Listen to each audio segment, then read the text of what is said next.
iteka. Mbese ni hehe ushaka kuzamara ubuzima bwawe bw'iteka ryose? Ni mu ijuru cyangwa ni muri Gehinomu? Tega amatwi ijambo ry'Imana ugezweho n'umukozi w'Imana Pasiteri Ntakende Sadoki kuva ku wa mbere kugeza ku wa gatandatu kuva saa 11:45 za mu gitondo. Calvary ni wowe Yesu yashenjaguriwe.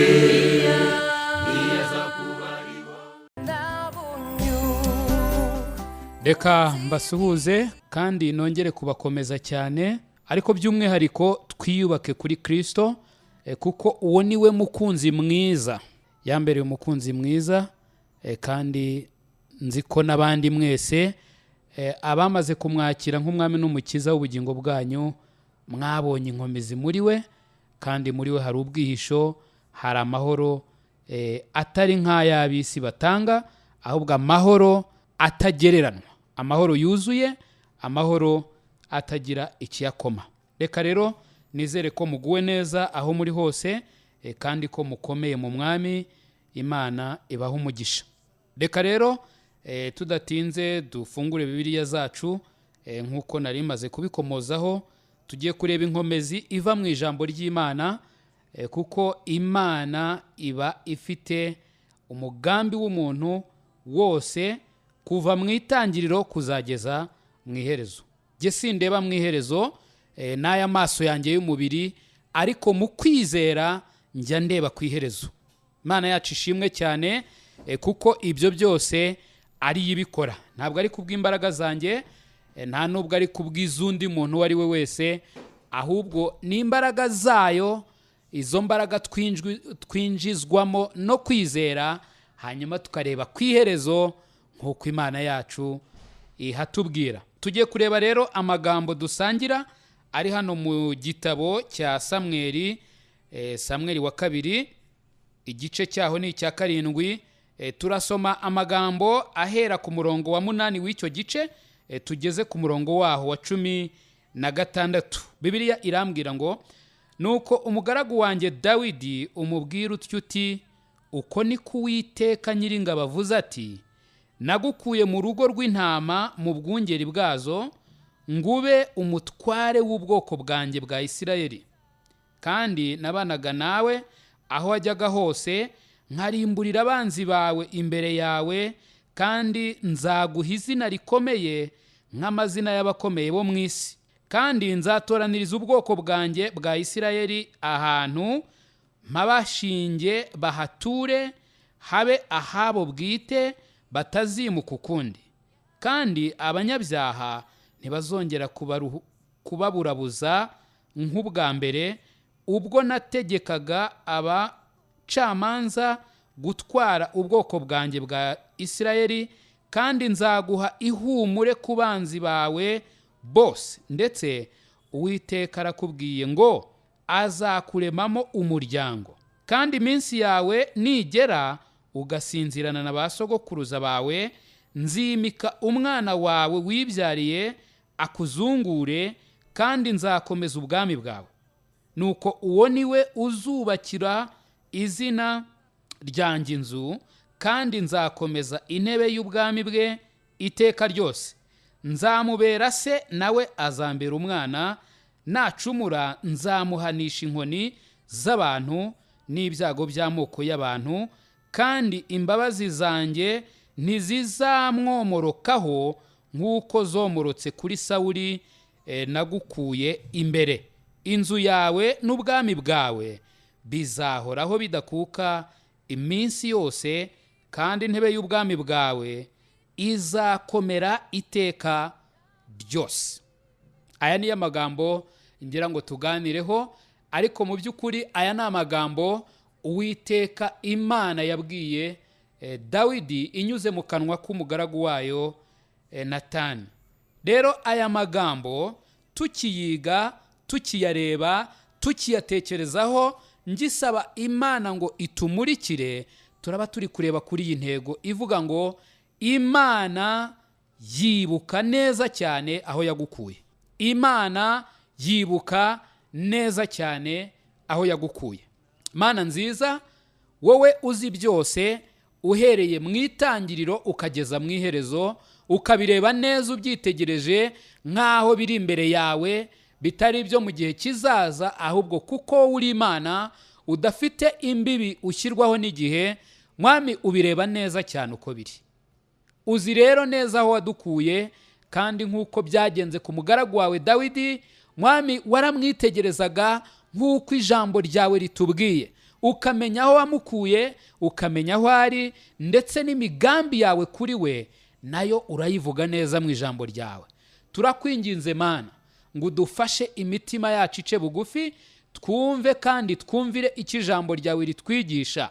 By'ukuri riratwereka yuko uzi neza aho wadukuye, uzi neza abo turi bo, uzi neza aho tuhagaze, uzi neza aho turimo kwerekeza. Mana rero cishiriza bugufi imitima yacu kumera nk'uko ubushake bwawe buri, kandi kumera nk'uko utuzi, aho kuba uko twibwe twitekerereza, aho kuba uko abantu bashobora kutuvuga, ahubwo Mana uduhe kuba uko wowe utuzi.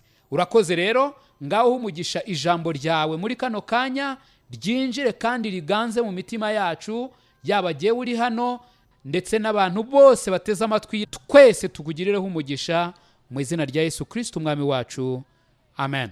Reka nongere mbabwire ko Dawidi yari umuhungu w'umugabo witwaga Yesayi.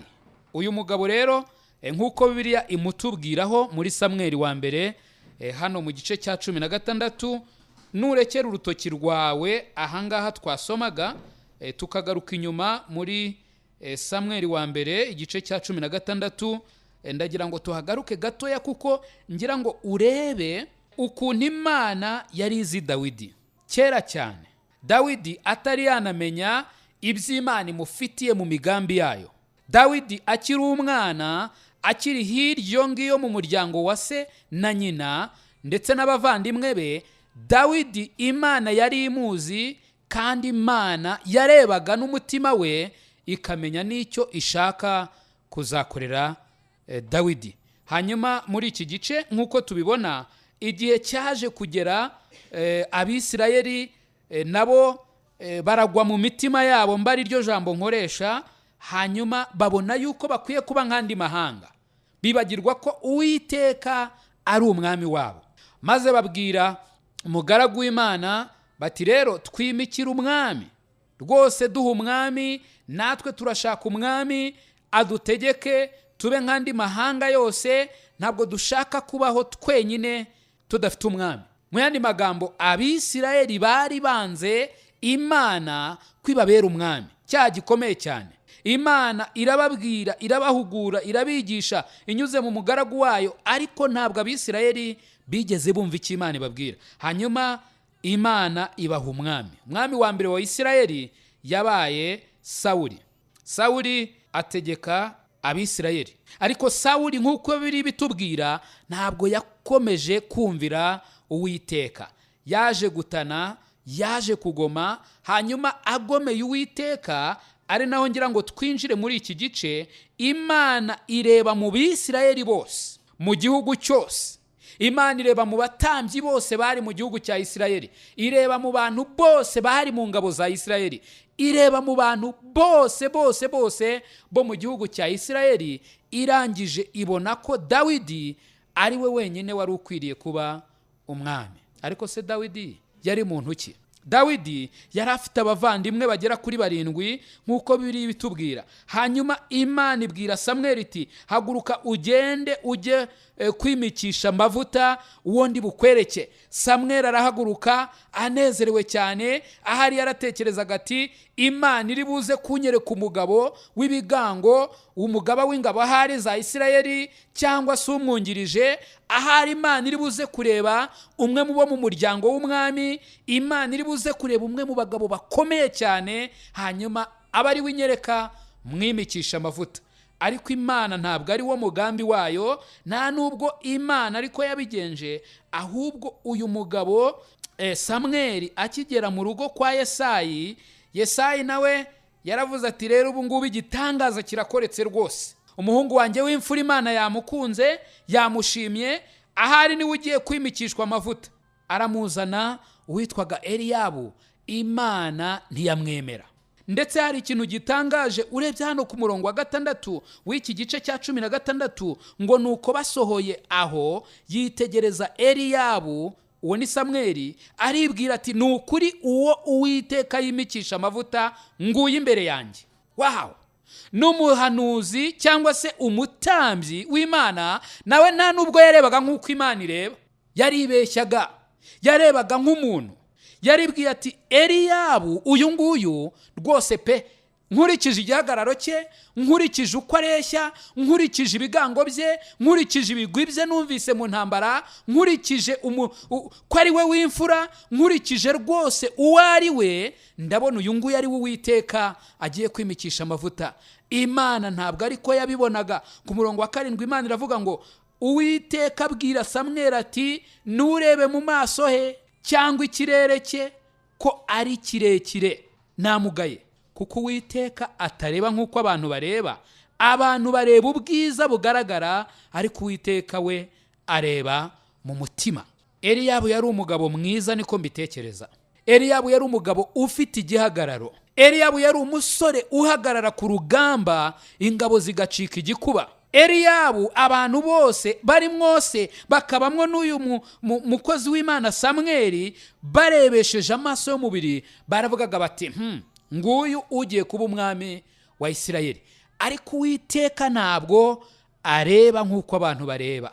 Abantu bareba ubwiza, abantu bareba ibigaragarira amaso yabo, abantu bareba ubutunzi, abantu bareba aho umuntu akomoka, abantu bareba ibintu byinshi cyane, kandi ntago bareba ibigufitiye inyungu wowe bari kureba. Icyo nacyo kimenye, ahubwo bareba bo aho inyungu zabo ziri. Nyamara Imana yireba mu mutima. Ibayagaye kare uyu musore witwa Eliyabu. Yesayi arahaguruka n'ingoga aravuga ati reka ndebe Abinadabu, wenda uyu nguyu umukurikira Uwiteka yamwemera. Nyamara Imana ntabwo yigeze imwemera. Yesayi arongera arirukankazana Shama, ariko Imana nawe ntiyamwemera, ngo arabazana ageza kuri 7. Imana imubwira iti iruhukire, nta n'umwe uri murabo. Imana ivugira mu kanwa k'umugaragu wayo Samweli, abaza Yesayi ati ese abana bawe ni abangaba gusa? Nuko Yesayi aramubwira ati hasigaye agahererezi kariyo hirya mu ntama. Samweli umwuka w'Imana aramubwira ati mutumeho. Samweli abwira uyu mugabo ati uyu mwana rero ataraza ntituri burye rwose, nta kintu kiri bukorwe, nimwongere no kugira ibiganiro, mutuze kugeza igihe ari bubaziye. Uyu mwana bamutumaho araza. Umurongo wa 12 w'iki gice haravuga ngo nuko aramutumira amujyana mu nzu. Yari umuhungu w'inzobe ufite uburanga kandi w'igikundiro. Uwiteka aravuga ati abwira Samweli haguruka umusuke w'amavuta ni uwo. Wow! Uwo abantu batatekerezaga, uwo abantu basuzuguraga, uwo nasubwe atahaga agaciro, yarebaga akavuga ati yewe kariya ni agahererezi, nako mu ntama hariya ni kabucura nyine, karatese n'akanyina. Uyu nguyu Uwiteka niwe yarebaga akavuga ati niwe uwo. Samweli ahera ko yenda ihembe ry'amavuta ayamusukiraho imbere y'abakuru be.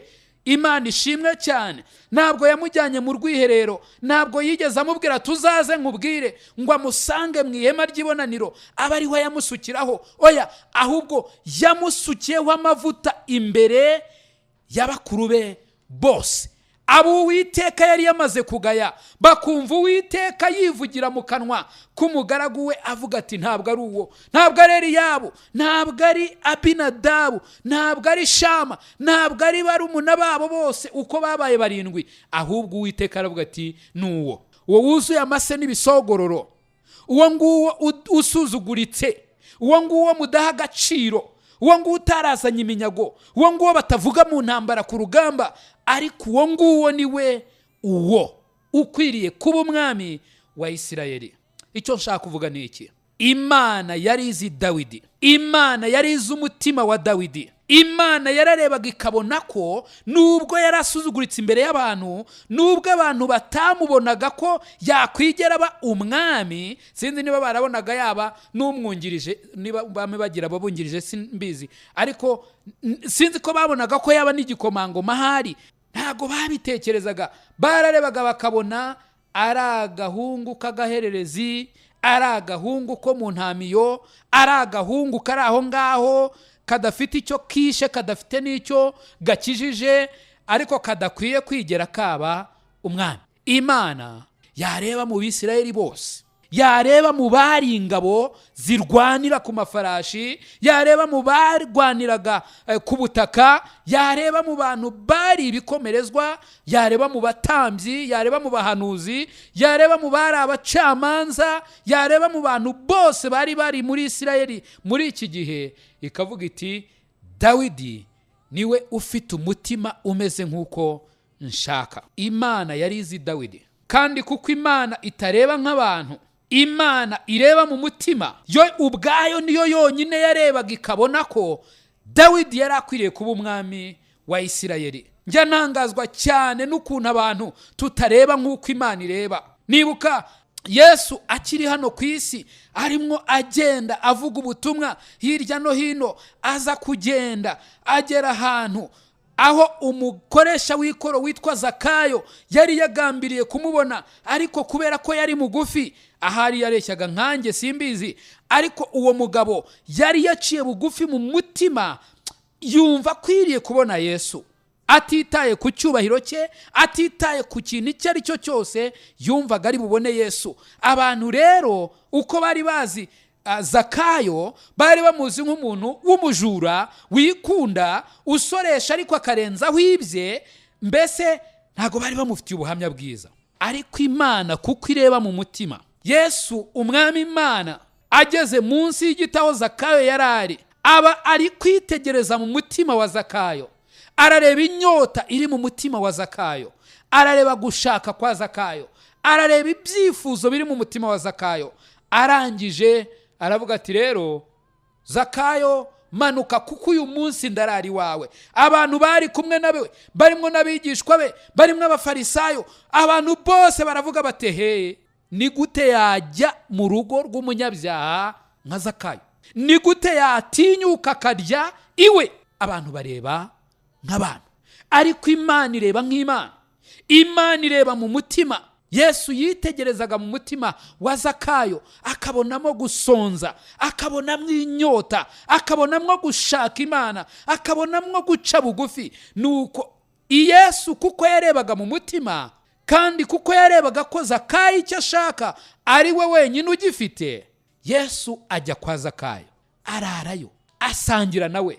Zakayo ubuzima bwe burahinduka by'iteka ryose. Nyamara abantu siko babibonaga. Hari umuntu umwe wari ku kidendezi cy'i Betesida, ayo magambo wasoma muri Yohana igice cya 5. Uyu muntu ngo yari ahamaze imyaka 38.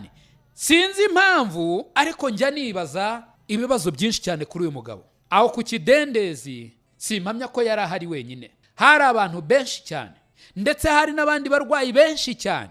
Sinzi niba hari abari bahamaze imyaka irenga 38, simbizi, ariko ntekereza ko wenda hari abahaje nyuma y'uko uyu murwayi yari ahari, bakahamusanga yararembye, agera ku kigero cyaho we ubwe no kwihirika ngo agwe mu mazi byari bitagishoboka. Agera noneho aho yangwa n'abantu bose, ku buryo nta muntu n'umwe washoboraga kuvuga ati reka nitange ngende mpagarara iruhande rwe. Ntabwo agishoboye kuba yagira icyo yimarira.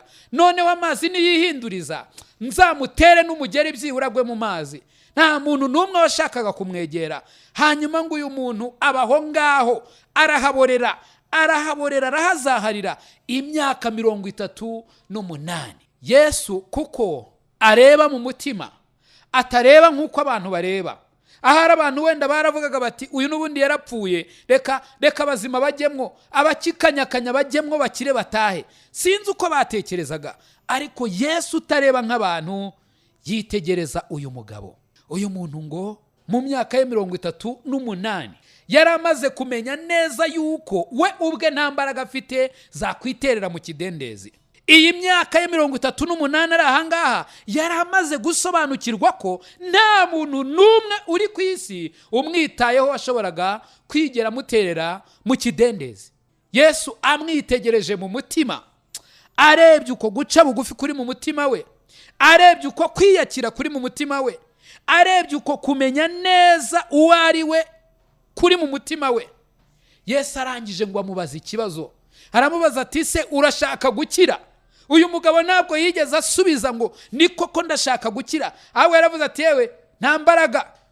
Arongera avuga ati nta n'umuntu mfite rwose. Mwene magambo yararimo avuga ati mwami sinakwikiza, mwami simfite n'undi muntu mu bantu bene wacu habe n'abari mu isi ushobora kunkiza. Yesu yumvise guca bugufi kuri mu mutima w'uyu muntu, arangije aramubwira ati fata uburiri bwawe uhaguruke witahire. Nusoma izo nkuru neza uzabona ukuntu abatambyi, abafarisayo, abantu b'abanyedini bafashe intego, baravuga bati tugomba guhiga uyu muntu wakijije uno muntu ku isabato. Aho kunezezwa nuko uyu yakize, aho kunezezwa nuko ashoboye kugenda, ahubwo bababazwa n'umuntu watinyutse akamukorera ibyo bo batigeze bamukorera mu myaka 38. Imana ntabwo ireba nk'abantu. Yesu ari ku mugezi ahangaha aza kuhahurira, cyangwa umudamu w'umusamariyakazi arahamusanga, nuko aramubwira ati yewe wa mugore we mpa amazi yo kunywa. Ahari abantu bari hafi aho simbizi, uretse ko biri tubwira ko abigishwa be bari bagiye kugura ibyo kurya, ariko Bibiliya ntitubwira niba hari abandi bantu, ariko hari kwiriba. Wenda bari bahari cyangwa nta bari bahari simbizi, Bibiliya ntibitubwira. Ariko uyu mugore we ubwe ni umuhamya. Yahise avuga ati utinyuka nkande kunsaba amazi yo kunywa kandi uri umuyuda nkaba umusamariyakazi? Ntuzi yuko ubwoko bw'iwacu tudahuza n'ubwanyu? Ntuzi yuko tudakorana? Ntuzi yuko tudasangira? Ntuzi yuko ntago ubizi? Yesu kuko atareba nk'abantu, Yesu kuko atareba ibyo abantu bareba, yarebaga mu mutima w'uyu mugore, akabona inyota irimo ko ari we wenyine wayizimya, akareba inzara irimo ko ari we wenyine wamuhaza. Arangije Yesu amubwira ijambo ryiza, aramubwira ati rero iyaba waruzi impano y'Imana. Mana yacu ishimwe cyane. Iyaba waruzi impano y'Imana kandi ukamenya n'ugusabye amazi yo kunywa uwo ari we, nawe uba umusabye amazi y'ubugingo. Umugore arikanga. Ariko icyo nashakaga kukwereka nuko igihe abigishwa be baziye, baraje barareba, bagihinguka babonye ari kuvugana n'umusamariyakazi, mu mitima yabo batangira kwibaza no kumucira urubanza. Bavuga bati uyu mugabo aratinyuka akavugana n'abasamariyakazi, nta soni, aratinyuka. Imana ntabwo ireba nk'uko abantu bareba, Yesu areba nk'uko bikwiriye gukiranuka kw'Imana, kandi koko niko ari, ni Imana. Ni nayo mpamvu we yarebaga uyu mudamu mu buryo abantu batareba. Hari ingero nyinshi cyane ntabwo twazivuga ngo tuzirangize, ariko nagira ngo nkubwire ngo Imana ireba mu mutima. Niko yaze ireba, yitegereza umutima wa Dawidi, isanga niwe ukwiriye kuba umwami w'Abisirayeli. Dawidi niwe wari ukwiriye kuba umwami w'Abisirayeli. Ntabwo Imana hari umuntu yabajije ngo imubaze ngo ese ubona Dawidi ameze ate, ese ubona Dawidi ashoboye, ese ubona Dawidi yaba umwami. Reka da, Imana yo ntabwo imeze nkatwe ngo itegereze amakuru ihawe n'abantu, yo imenyera iherezo mu itangiriro. Yo rero nkayo muremyi w'ibiri mu isi n'abari mu isi, yo tangiriro ry'ubuzima izi byose. Yari izi Dawidi, yari muzi neza imbere n'inyuma, yari izi inyuma he, yari izi n'imbere he, ndavuga mu mutima we ndetse n'inyuma he. Dawidi Imana yari imuzi. Imana yanga Eliyabu, yanga Abinadabu, yanga Shamu n'abarumuna babo, nubwo bari beza, bari bakuru, barutaga Dawidi. Byagaragariraga se ko ari bo batoranwa, byagaragariraga Samweli ko ari bo batoranwa, ahari ni nako byagaragariraga abandi bantu, ariko Imana yitoraniriza Dawidi. kubera iki Imana yatoranije Dawidi? Urebye hano muri Samweli wa mbere igice cya 16 umurongo waho wa 18, ndagira ngo urebe ubuhamya umugabo umwe wo muri iki gihugu cya Isirayeli wari wararebye Dawidi, wari waramwitegereje, wari waramugenzuye neza. Ndagira ngo urebe ubuhamya yari afite kuri Dawidi. Samweli wa mbere 16 umurongo wa 18, Bibiliya iratubwira ngo umuhungu umwe aramusubiza ati, ubwo yasubizaga Sawuli, aramusubiza ati nabonye umuhungu wa Yesayi w'i Betelehemu, ni umucuranzi w'umuhanga, ni umugabo w'imbaraga, ni intwari kandi ni umurwanyi, aritonda mu byo avuga, ni umuntu w'igikundiro. Kandi ndagira ngo urebe rino jambo risoza uyu murongo, Uwiteka ari kumwe nawe. Wow! Uwiteka ari kumwe nawe. Mbega ubuhamya! Dawidi ntabwo yari afite itangazo yatanze cyangwa se icyapa yanditse ahantu runaka ngo avuge ati yemwe bantu b'i Yerusalemu, yemwe bantu bo muri Isirayeli mwese, mumenye yuko jyewe Uwiteka ari kumwe nanjye. Oya, ahubwo uyu muhungu umwe mu bagaragu ba Sawuli yari afite ubu buhamya kuri Dawidi. Yari abizi neza ko koko Dawidi ari umucuranzi w'umuhanga. Ni ikintu cyiza. Dawidi yari umunyembaraga akaba n'intwari.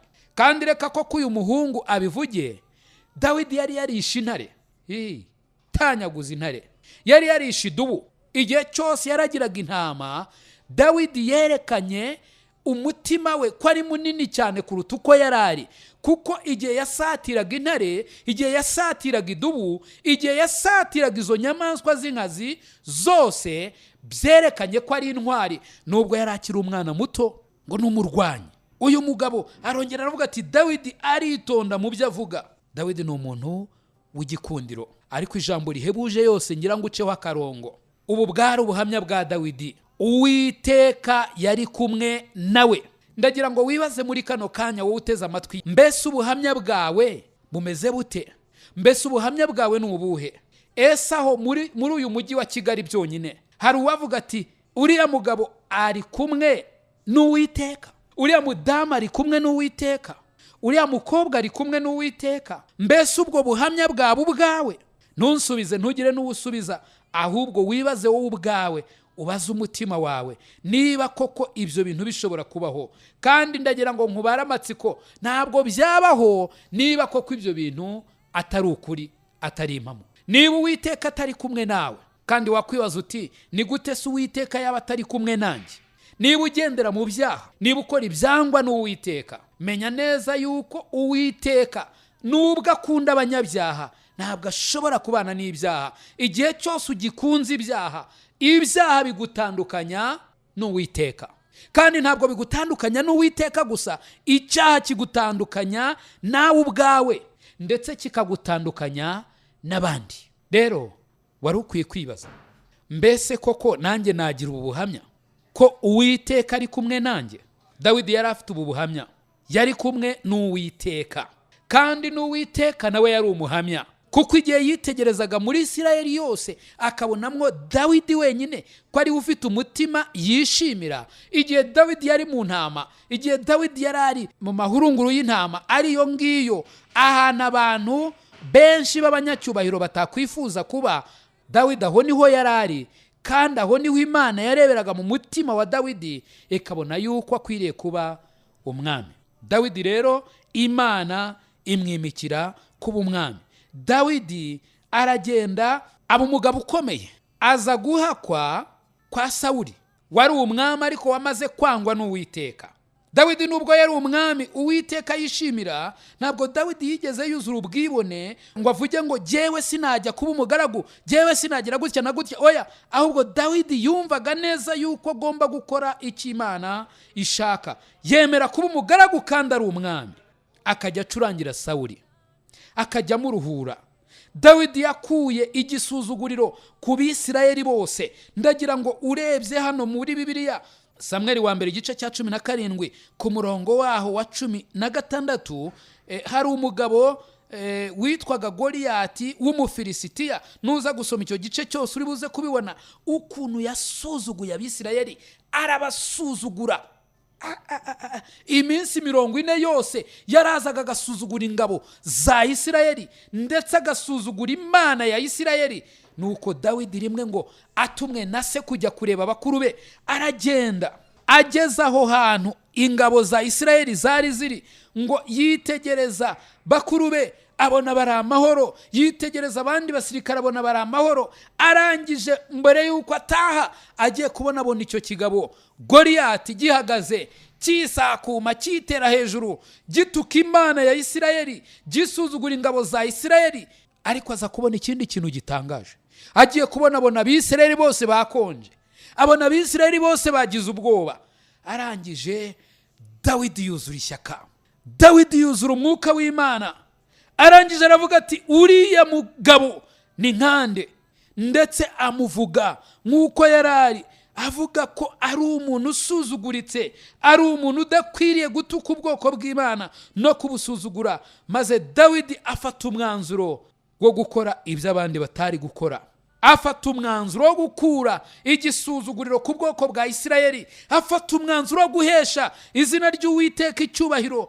Arangije Dawidi yica Goliyati, mwana mutoya cyane, yica umugabo nkuko Bibiliya imuvuga.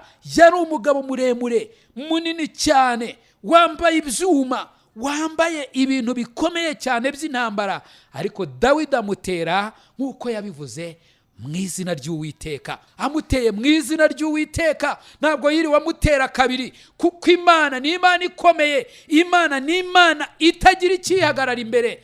Nuko amuteye mu izina ry'Uwiteka, amutera rimwe gusa, Goliyati aragwa. Dawidi akura igisuzuguriro ku bwoko bw'Uwiteka. Dawidi arwana intambara nyinshi arazitsinda. Dawidi yangwa na Sawuli, ariko Sawuli ntiyabasha kumwica, aramuhiga inshuro nyinshi ntiyabigeraho. Dawidi aranakundwa cyane n'abantu bose bo muri Isirayeli, uretse Sawuli wenyine. Abandi b'Isirayeli bakundaga Dawidi, ndetse n'umuhungu wa Sawuli witwaga Yonatani yakundaga Dawidi. Nshatse navuga ngo kurusha abandi bantu, kuko birambwira ngo yamukundaga nkuko yikunda. Nyamara Dawidi nubwo yari umwami wa Isirayeli ntibyaje kumubuza kuba impunzi. Dawidi arahunga, ariko ibi byaje guhishura guca bugufi kwa Dawidi. Ibi byaje kwerekana ko Dawidi yagendanaga n'Imana. Ibi byaje kwerekana ko Dawidi yashakaga gukora iby'Imana ishaka, ntabwo yashakaga gukora ibye. Ibuka neza ko Dawidi yari umwami wa Isirayeli yose.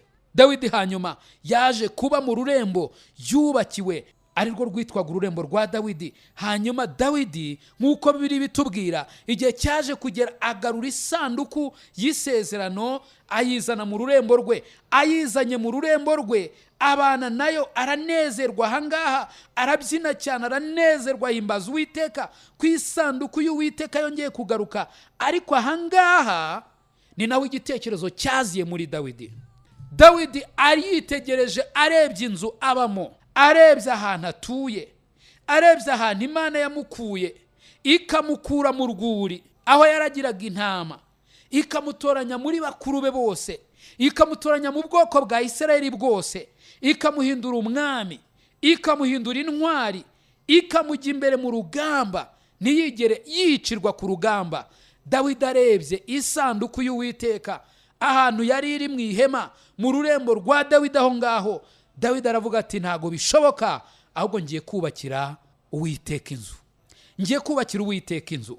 Aha rero Dawidi akigambirira aya magambo, akigambirira gukora ibi, nibwo Imana yaje kumusanga inyuze mu kanwa k'umugaragu wayo, iramubwira iti, hano muri Samweli wa 2 igice cya 7 umurongo waho wa 8, nuko umugaragu wanjye Dawidi umubwira utya uti, uko ni Uwiteka Nyiringabo avuze ati, nagukuye mu rugo rw'intama. Imana yibuka neza aho yagukuye, Imana yibuka neza aho yagukuye. Imana yibutsa Dawidi ko yibuka neza aho yamukuye. Wow!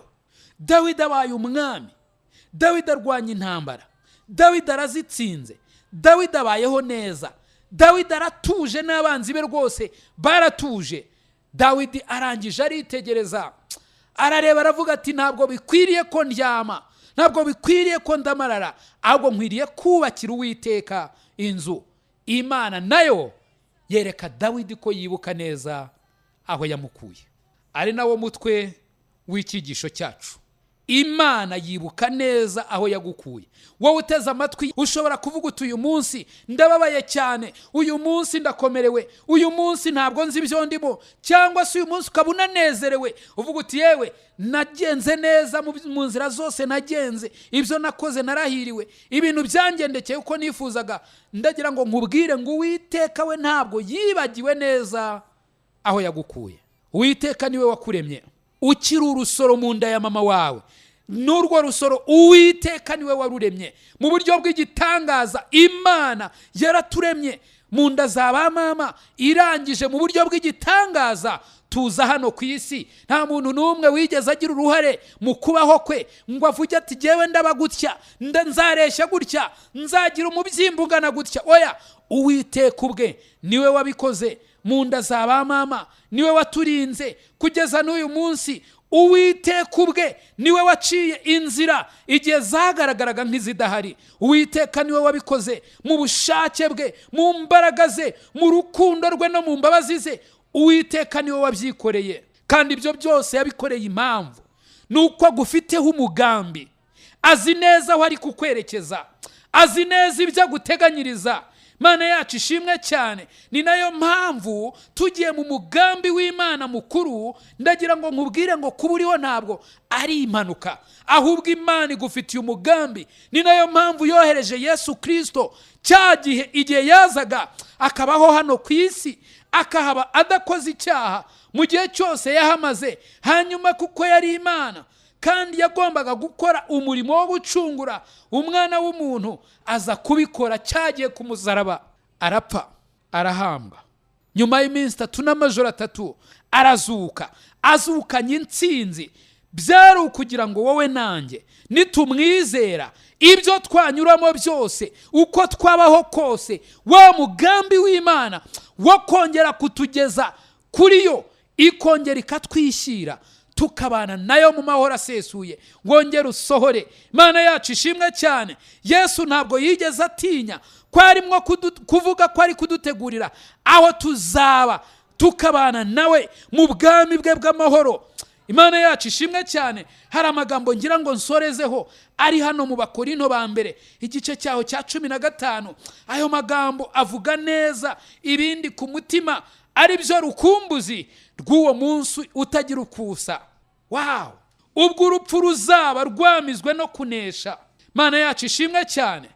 Ubwo umugambi w'Imana nyamukuru, nimvuga nyamukuru umenye ko hari imigambi Imana igufitiye myinshi cyane, ariko umugambi w'Imana nyamukuru nuko yazakwishyira kugira ngo wimane na Kristo byiteka ryose. Hano mu Bakorinto ba mbere igice cya 15 umurongo waho wa 50, Bibiliya irambwira ngo nuko bene data icyo mvuga ni iki, yuko abafite umubiri n'amaraso bisa batabasha kuragwa ubwami bw'Imana, kandi bibora bitabasha kuragwa ibitabora. Ndagira ngo wongere wibuke ko Imana itareba nk'abantu. Hari abantu bajya bareba nk'abantu bakabona neza yuko bazajya mu ijuru uko babishakiye. Nyamara Bibiliya iratubwiye hano ngo abafite umubiri n'amaraso bisa ntibabasha kuragwa ubwami bw'Imana. Ari nayo mpamvu Yesu yavuze ngo umuntu wese utabyawe ubwa kabiri, umuntu wese utabyawe n'umwuka ntashobora kwigera abona ubwami bw'Imana. Uretse no kububona kandi ntashobora no kwigera bwinjiramo. Ariko Bibiliya ni igitangaza kuko iratubwira neza hano ku murongo wa 51 ngo dore mbamenera ibanga, ntituzasinzira twese, ahubwo twese tuzahindurwa mu kanya gato, ndetse mu kanya nk'ako guhumbya, ubwo impanda y'imperuka izavuga. Impanda izavuga koko, abapfuye bazurwe, ubutazongera kubora, natwe duhindurwe. Kuko uyu mubiri ubora ukwiriye kuzambikwa kutabora, kandi uyu mubiri upfa ukwiriye kuzambikwa kudapfa.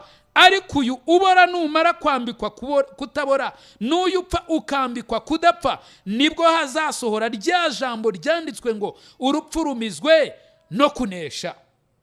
Hari umunsi mwumbuye cyane, kimwe n'abandi bera bose bakumbuye. Uwo munsi ni umunsi urupfu ruzamirwa no kunesha. Ni umunsi tuzinjira mu mahoro y'Imana. Ni umunsi tuzinjira mu mudendezo, tuzinjira byuzuye 100% mu gakiza k'Imana yacu.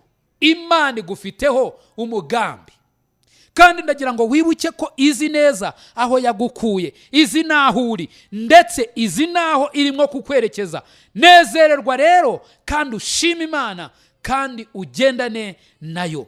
Mana, icyama ukamurika umucyo w'umugambi wawe mu mitima yacu, twebwe abari hano ndetse n'abari hirya no hino, maze Mana ukatwishurira kandi ukaduhishurira umugambi wawe nyamukuru, ukadutera inzara n'inyota byo gushaka kugendera mu mugambi wawe.